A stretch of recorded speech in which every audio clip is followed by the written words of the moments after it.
পেজে তো কাজ করে যাচ্ছি, কিন্তু সফলতা কখনো পাবো কিনা জানি না। তো এই তো সকালে আমি পরোটা, চা দিয়ে সকালের নাস্তাটা সেরে ফেলেছি।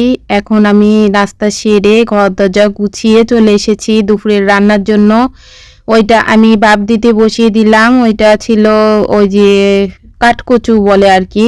কাঠকচুর যে উপরের অংশটা ওইটাই আমি রাত্রিতেই কেটে ধুয়ে রেখেছিলাম। এখন শুধু আমি কড়াইয়ে দিয়ে একটু ওইটা ভাপ দিয়ে ওটার জলটা ফেলে দিব আরকি।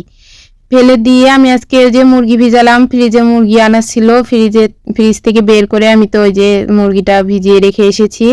এখন একটু পেঁয়াজ, রসুন আর আলু কেটে নিব।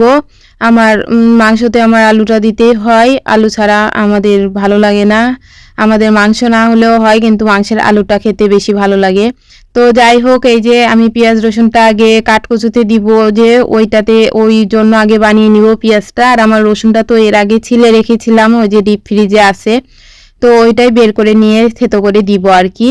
আর এই তো এইদিকে আমি ভাত বসিয়ে দিয়ে পেঁয়াজটা কাটতে বসেছিলাম। তো এই তো এর মধ্যে আমার ভাতটা হয়ে গেছে। তারপরে আমি পেঁয়াজ রসুন কেটে নিয়েছি। নেওয়ার পরে এই যে আমি শুকনো মরিচ, কালো জিরা আর কাঁচামরিচ সম্বারা দিয়ে আমি পেঁয়াজ রসুনটা দিয়ে এই যে ওই সিদ্ধ করে রাখা যে কচুটা সেইটা দিয়ে দিলাম। দিয়ে এখন এই তো নাড়াচাড়া করব। এটা নাড়া বেশি সময় ধরে একটু নাড়তে হয়, না তা না হলে আবার গলা চুলকায়। তো ওই তো আমি ওইটা নামিয়ে একটু নামানোর আগে সামান্য একটু লেবু আর চিনি দিয়েছিলাম।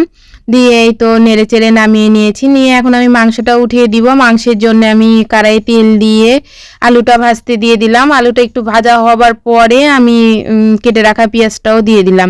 দিয়ে এই তো আমার আদা জিরার বক্সের আদাটা যে পরিমাণে, আদা জিরাটা যে পরিমাণে ছিল আজকের মুরগিতে দিয়ে দিলেই শেষ হয়ে যাবে। তো ওর মধ্যে আমি মশলাটা গুলিয়ে নিলাম আর কি। মশলার মধ্যে ছিল আদা জিরে বাটা, ধনের গুঁড়ো, শুকনো মরিচ গুঁড়ো আর লবণ, হলুদ, এই তো।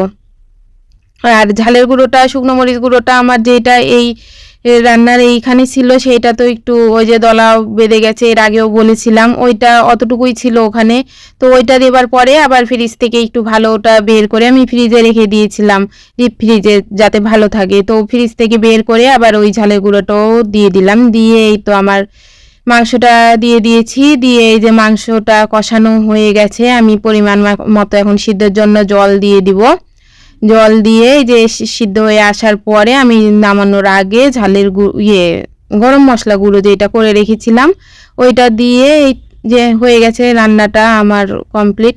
তো ভিডিওটা যদি ভালো লেগে থাকে তাহলে অবশ্যই লাইক, কমেন্ট, শেয়ার করে দিবেন।